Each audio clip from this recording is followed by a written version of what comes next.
दोस्तों नमस्कार। आशा है कि आप अच्छे होंगे, आपका दिन खुशी से गुजरे। इसी के साथ हम इस वीडियो का शुभारंभ करते हैं। दोस्तों, मैं पूछना चाहता हूं उन लोगों से कि जो जो इस्लाम को एडॉप्ट करते हैं, बाहर के धर्म वाले यानी हिंदू या ईसाई, ऐसा क्या है इस्लाम में जो आपको वो प्रभावित करता है? क्या आपको ये चीज़ प्रभावित कर सकती है कि प्रॉफिट मोहम्मद सल्लल्लाहु अलैहि वसल्लम पूरी ज़िंदगी काफ़िले लूटते रहे और उनको मेंटल डिस्टरबेंस थी, पीडोफाइल भी थे और नार्सिसिज्म का रोग था, आत्म प्रशंसा का रोग था? क्या यही सोचकर आप इसको अच्छा मानते हो? मौलाना जो आपको बताते हैं वो इस्लाम का मदीनी रूप बतलाते हैं, मक्का का रूप। जब मक्का में मोहम्मद साहब के पास ताकत नहीं थी, तलवार नहीं थी, 10 साल में 86 आदमी उनके बने थे, वो तब का बताते हैं आपको। उसमें 2-3 आयतें गढ़ दी मोहम्मद ने अपने हिस्से से। कोई जिब्राइल फरिश्ता नहीं आता था कि लकुम दीन वलिया दीन, यानी तुम्हारा दीन तुम्हारे लिए, हमारा दीन हमारे लिए, लकुम दीन वलिया दीन। और इसी तरह कि दीन में कोई ज़बरदस्ती नहीं है। तो भाई दीन में कोई ज़बरदस्ती नहीं है तो इस्लाम में अगर कोई इस्लाम को छोड़ देता है, जिसको कि मुर्तिद कहा जाता है, उसको कत्ल की सज़ा क्यों है? क्या ये ज़बरदस्ती नहीं है? तो आप झूठ क्यों बताते हैं? वो मक्का की 2 आयतें उठा लेते हैं जब मोहम्मद के पास ताकत नहीं थी। जब मोहम्मद के पास ताकत आई, जब वो मदीना पहुंच गए, हिजरत करके, हिजरत का मतलब होता माइग्रेशन, प्रस्थान। ये कोई रॉकेट साइंस नहीं है कि हिजरत बहुत पवित्र शब्द है। सभी लोग हिजरत किया करते हैं, इधर से उधर जाने, आवागमन को हिजरत कहा जाता है। उसमें अरेबिक में और कोई रॉकेट साइंस नहीं है इसमें। तो भारतीय मुसलमान को तो ये भी नहीं पता। जब मोहम्मद के साथ ताकत आ गई तो सारी आयतें पढ़ लीजिए मक्का की। कत्लो गारत से भरी पड़ी हैं, इंसानियत का कत्ल करती हैं, इंसानियत का खून करती हैं, मानवता को शर्मसार करने वाली कुरान की आयतें हैं। लेकिन हमारा जो आम मुसलमान है इन चीज़ों को नहीं समझता, क्योंकि उसको ये बताया ही नहीं जाता, उसको ये पढ़ाया ही नहीं जाता कि किस तरह कुरान की आयतें दुनिया के लिए ख़तरनाक हैं, किस तरह दुनिया की जो कुरान की आयतें हैं वो इंसानियत के ख़िलाफ़ हैं। मैं पूछता हूँ, फिर अगर कुरान इतनी अच्छी किताब है तो फिर इस कुरान को पाठ्यक्रम में लगा दीजिए, रख दीजिए। ऐसे ट्रांसलेटर जो अरबी से हिंदी में ट्रांसलेट करें उसका, या इंग्लिश में ट्रांसलेट करें। अगर इंग्लिश मीडियम में बच्चा पढ़ रहा है तो इस्लाम और कुरान की हदीसों को आप आपके पाठ्यक्रम में डाल दीजिए। सारा सच्चाई, सारा भेद खुलकर सामने आ जाएगा। क्या वाकई कुरान और इस्लाम ऐसे हैं कि जिनको एडॉप्ट किया जा सके? ये मौलानाओं का जो झूठ कि मोहम्मद साहब ने बड़े ही दयालु थे, अल्लाह बड़ा दयालु है। अल्लाह अगर दयालु है तो फिर अल्लाह गैर मुस्लिमों को कत्ल करने की बात क्यों करता है? और अल्लाह अगर सब कुछ जानता है तो फिर मूर्खतापूर्ण बातें अल्लाह क्यों करता है? कुरान की आयतों के अनुसार वो क्यों कहता है कि धरती स्थिर है और सूरज उसके चारों तरफ घूमता है? फिर इस तरह की बातें वो क्यों बताता है? तो इससे सिद्ध होता है कि अल्लाह ना तो दयालु है, यानी ना रहमत वाला है, ना वो विद्वान है, ना वो जानने वाला है, ना ज्ञानवान है। फिर इस आइडियोलॉजी की तरफ आप क्यों आकर्षित होते हो? इसलिए कि मौलाना झूठ बोलते हैं। मौलाना भोले भाले सीधे गैर मुस्लिमों को बेवकूफ़ बनाते हैं। एक झूठा फ़लसफ़ा, एक झूठी आइडियोलॉजी जिसमें कि जहन्नुम और जन्नत की कल्पना की गई है। अरे इस्लाम में जाने वालों, ज़रा तो ये सोच लो कि जो लोग गैर मुस्लिम हैं वो कितने भी अच्छे हों, कितने भी बढ़िया कार्य करें, वो जन्नत में नहीं जाएंगे, स्वर्ग में नहीं जाएंगे। उनको जहन्नुम या नरक की आग जलाएगी। तो क्या इस तरह अल्लाह दुनिया को बनाने वाला हो सकता है? जो एक लोगों के लिए, मुसलमानों के लिए कह रहा है आपको तो जन्नत मिलेगी, और वो जन्नत भी जब मिलेगी जब आप गैर मुस्लिमों को कत्ल करोगे, उनकी औरतों को अगर लूट कर उनके साथ मलकाए अमीन या दासी बना लोगे, सेक्स स्लेव बना लोगे, तो भी आपको जन्नत मिलेगी। यह हो सकता है क्या?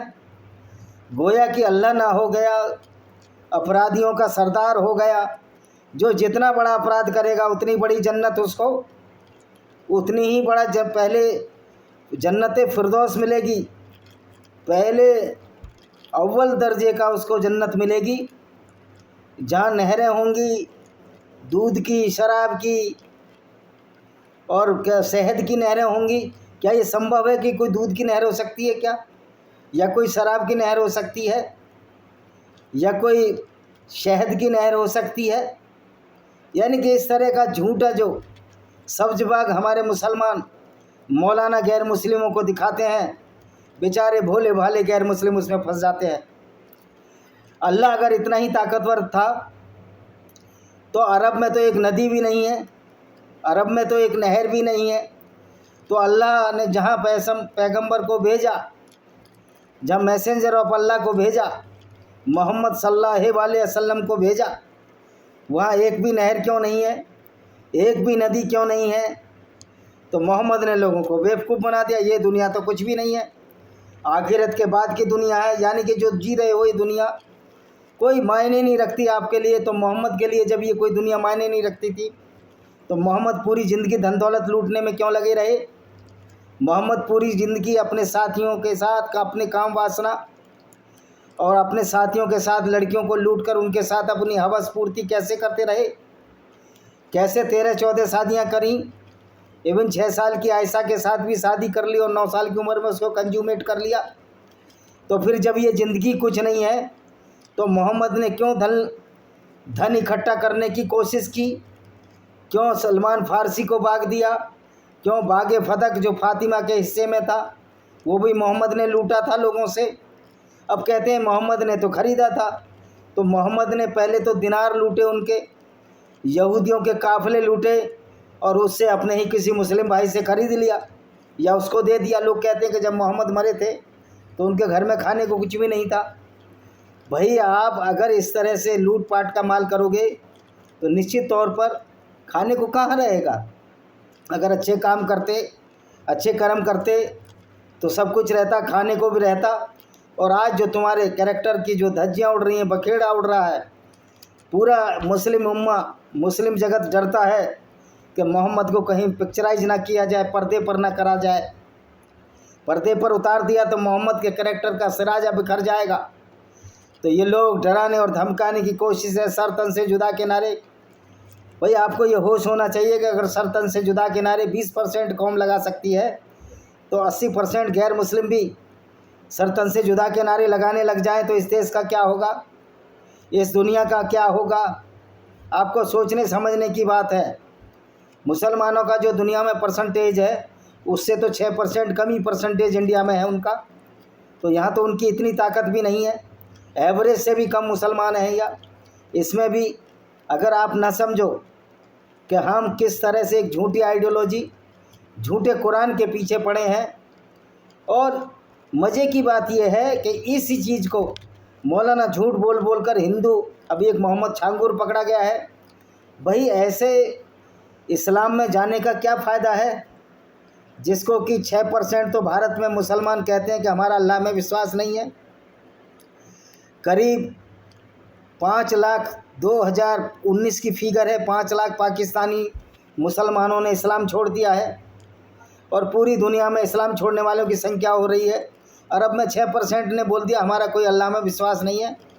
14% ने ये बोला है, ये PW की रिपोर्ट है, 14% ने ये बोला कि हमको अल्लाह में और कुरान में कुछ खामियां दिखती हैं।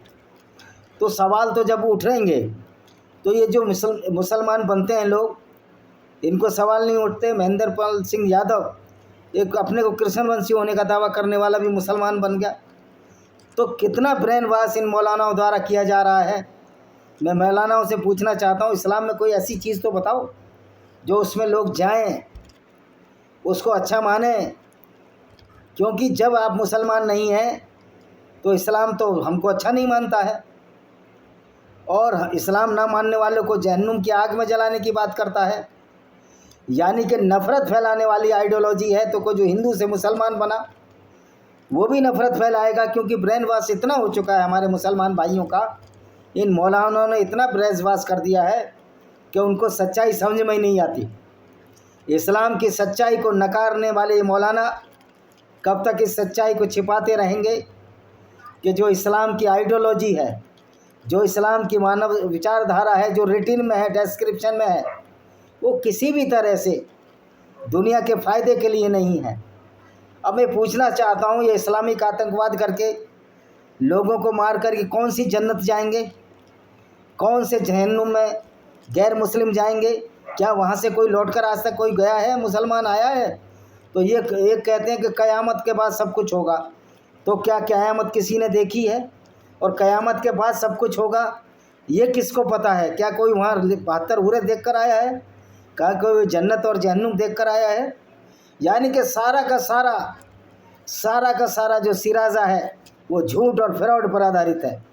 और उसमें लेकिन उससे सबसे बड़ा नुकसान ये होता है कि हम मुसलमान भाई मानो कि तुम्हारे मरने के बाद दूसरी ज़िंदगी शुरू होती है, मानो आप, लेकिन आप इस ज़िंदगी में क्या कर्म कर रहे हो? कुरान पढ़कर आप कर क्या रहे हो ये तो सोचो। तुम्हारी कुरान में आप नमाज़ पढ़ते हो 5 बार, अगर 48 रकात पढ़ते हो तो 48 रकात में किसी नमाज में 5 रकात होती है, किसी में 7 रकात होती हैं। 48 बार आप गालियाँ दे रहे हो लोगों को, 48 बार गैर मुस्लिमों को गालियाँ दे रहे हो कि इन काफिरों का विनाश हो, अल्लाह की रहमत बरसे और जो काफिर हैं वो जहन्नुम में जाएं, नरक में जाएं। ये तुम नमाज में पढ़ रहे हो, ये तुम्हारी कुरान की आयतों में पढ़ रहे हो। 48 बार आप लोग गैर मुस्लिमों को गाली दे रहे हो और 14 साल से ये भौंपू तुम्हारा बजता ही आ रहा है, जबकि हमने साबित कर दिया है कि अल्लाह नाम का कोई चीज़ नहीं है, एक फ्रॉड है। क्योंकि अगर अल्लाह दुनिया को बनाने वाला होता तो अल्लाह ये ना कहता कि दुनिया स्थिर है और सूरज उसके चारों तरफ चक्कर काटता है। बाहर है कुरान की रॉकेट साइंस, और इसको कहते हैं कुरान में साइंस है। ये कुरान में ये साइंस है, ये कुरान की साइंस से दुनिया नहीं चल सकती। अगर कुरान में साइंस होती तो आज बहुत से मुसलमान वैज्ञानिक होते। वो तुम्हारा हॉलैंड का डॉक्टर अब्दुल कादिर भी वहाँ से टेक्नोलॉजी चुरा लाया। और मज़े की बात यह है, जो मुसलमान भाई हमारे साइंस पढ़ते हैं, वो जो कुरान में लिखा है प्रकृति मानवता की रचना 6 दिन में बनी, 7 दिन में बनी, आप वही लिख कर आओ ना। आपको इस्लाम का कोई मौलाना साइंस की पोस्ट ग्रेजुएशन की degree zoology, botany, physics, chemistry की नहीं दिला सकता। तो आप लोग इतने ब्रेन वॉश हो गए हो, या आतंकवादी इतने ब्रेन वॉश हो गए हैं, इनको कुछ सूझता ही नहीं है। और मज़े की बात है, जब ये मारे जाते हैं दूसरी गैर मुस्लिम फ़ौजों के हाथ, तो कहते हैं कि अल्लाह हमारा परीक्षा ले रहा है। और जब ये दूसरे के गैर मुस्लिम को मारते हैं तो कहते हैं कि वो काफिर था और काफिर को मारना हमारा अधिकार है और काफिर को मारकर हम जन्नत में जाएंगे। तो दोस्तों, ये है इनका फ़लसफ़ा। तो मैं तो कहता हूँ कि आप काफिरों के हाथों ही अच्छा है कि मरो, क्योंकि युद्ध तो आपने शुरू किया है ना काफिरों को मारने का। तुम्हारी कुरान ही तो कहती है काफिरों को जहाँ पाओ कत्ल करो। चैप्टर 9 की आयत 5 नंबर कहती है, 5 की 33 कहती है। सूरह अल बकरा चैप्टर 2 की बहुत सारी आयतें कहती हैं। तो आखिर आतंकवाद तुम कभी भी पूरी दुनिया में इस्लाम नहीं फैला सकते आतंकवाद से।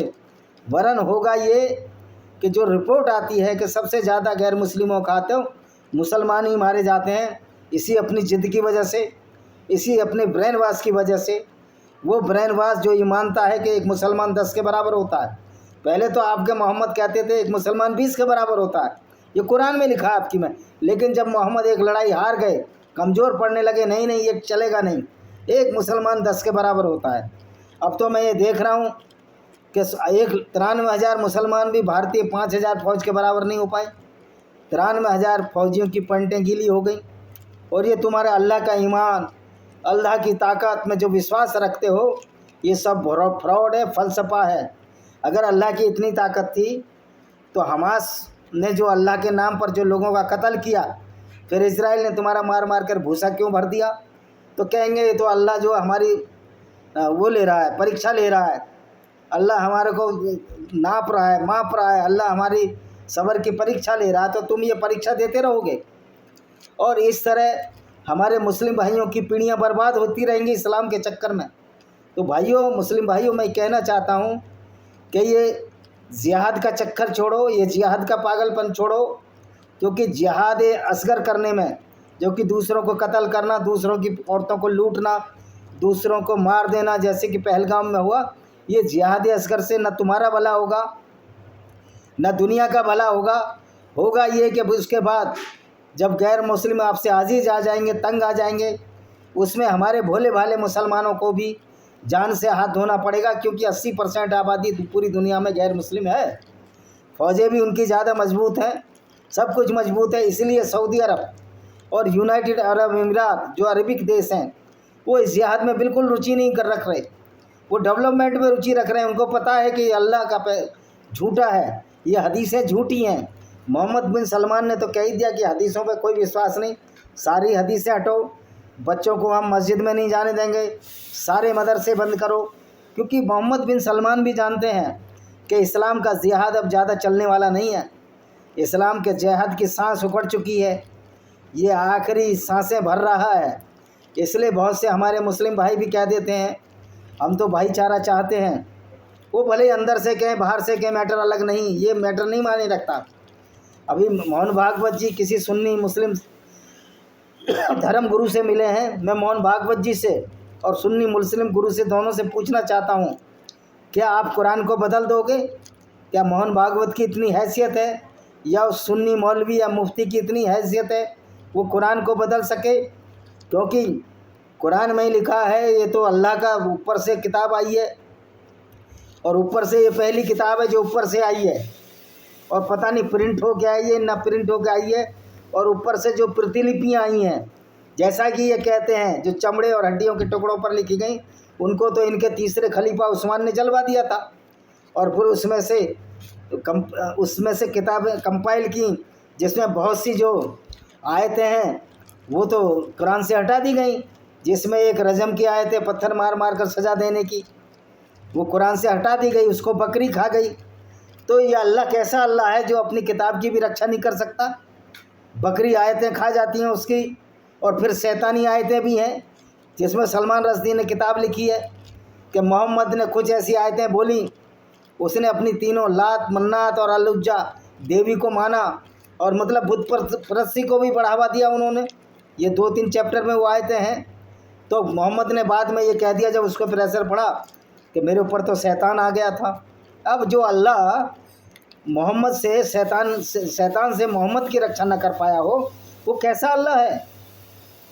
तो अल्लाह एक फ्रॉड है। तो मैं आतंकवादियों को, इस्लामिक आतंकवादियों को यही कहना चाहता हूँ, जो तुम्हारे लश्कर तौबा और जैद हामिद, तुमसे भी कहना चाहता हूँ, लाल टोपी पाकिस्तानी, कि तुम लोग ये जिहाद अस्कर का चक्कर छोड़ो। इसमें न सिर्फ तुम्हारी पीढ़ियाँ बर्बाद हुई हैं, आगे भी बर्बाद होंगी, और हमारा मुसलमान भाई विकास से, रास्ते से भटक जाएगा। इसलिए हेमंत विश्व शर्मा ने कहा कि हम मदरसा बिल्कुल बंद करेंगे। ये मदरसे बंद हो जानी चाहिए, क्योंकि मदरसे ही आतंकवाद का केंद्र हैं, और मदरसे ये झूठा फलसफा पहुंचाते हैं कि एक मुसलमान 10 के बराबर है, और एक मुसलमान जब मारेगा किसी काफिर को तो काफिर तो जहन्नुम में जाएगा और मुसलमान जन्नत में जाएगा। यानी कत्ल करने वाला तो जन्नत में जाएगा, और उसको जो बेचारा निर्दोष मारा जा रहा है वो नरक की आग में जलेगा। और कुरान कहती है कि ये जो गैर मुस्लिम है, कुत्ते, बिल्ली, बंदर, सूअर, उससे भी गए बीते हैं, नजस है, नजासत हैं, पोटी जितने गंदे हैं। तो इस्लामिक आतंकवादियों, मेरी तुमसे यही सलाह है कि इस मूर्खता में मत पड़ो। ये अल्लाह की फ़िलॉसफी तुमको ही बर्बाद करेगी। अल्टीमेटली एक दिन ऐसा आएगा कि जब लोग आजिज हो जाएंगे इस्लामिक जिहाद असगर से, तो तीसरा विश्व शुरू हो जाएगा, जिसमें मुसलमान एक तरफ होंगे और गैर मुस्लिम एक तरफ होंगे, और उसमें बहुत सारे कोलेटरल डैमेज होंगे। इसमें मुसलमानों का बहुत बड़े पैमाने पर नरसंहार उन मुसलमानों का हो जाएगा जो इस्लाम में आस्था नहीं रखते और नाम उनके इस्लामी हैं। और आज PU की रिपोर्ट ने बताया है कि ईरान में 33% लोगों ने कह दिया कि हम तो इस्लाम को मानते ही नहीं हैं। 34% ने कहा कोई अल्लाह वल्लाह नहीं होता। तो अब लगा लीजिए, इस्लाम में तो इस्लामिक मेजोरिटी नहीं रही है, और उनकी पगड़ियाँ उछाली गई। लेकिन मैं अब मैं थोड़ी अपील अपने मुस्लिम भाइयों से इंग्लिश में करूँगा जो हिंदी नहीं जानते। My appeal to all the Iranian Muslims, the Turkish Muslims and those Muslim who do not understand the Hindi, Urdu, etc. My appeal to all the Muslims, you must avoid the Jihad Asghar because Islam, base of Islam is hollow and base of Islam only a fallacy or fairy tales only. There is no virtue in Islam, and Islam has no proven ideology as well as scientifically or as well as spiritually. Because when you are embrace the Islam, you are certainly a dead ideology person, which allows you to kill the non-Muslims and rape with the non-Muslim women after looting them. Means your personality can be degraded in the negative sense if you were the true Muslim. If you are the true Muslim, then you are not a good human being, because the Muslim who are following the path of Islam cannot be a good human. So leave this Jihad Asghar, this fundamentalism. There is no use of Jihad Asghar or the Jihad of Islam against the non-Muslims, because ultimately the winner will be the those people who have the human values, who have the moral values, and who have the power to neutralize such Islamic goonism or the Islamic terrorism. And those this power is certainly the power of the non-Muslims, the power of the ex-Muslims, power of those peoples who are in favor of the humanity. So the Islam Jihad Asghar will be defeated very soon in the next coming years. तो ये Islamic जिहाद अब चलने वाला नहीं है, और जो इस्लाम में जा रहे हैं उनको भी सोच समझ कर इस्लाम ग्रहण करना चाहिए कि ऐसी क्या चीज़ है इस्लाम में, एक भी चीज़ तो अच्छी नहीं है। इसी के साथ हम इस वीडियो को विराम देते हैं। वंदे मातरम, जय हिंद, आपका दिन शुभ।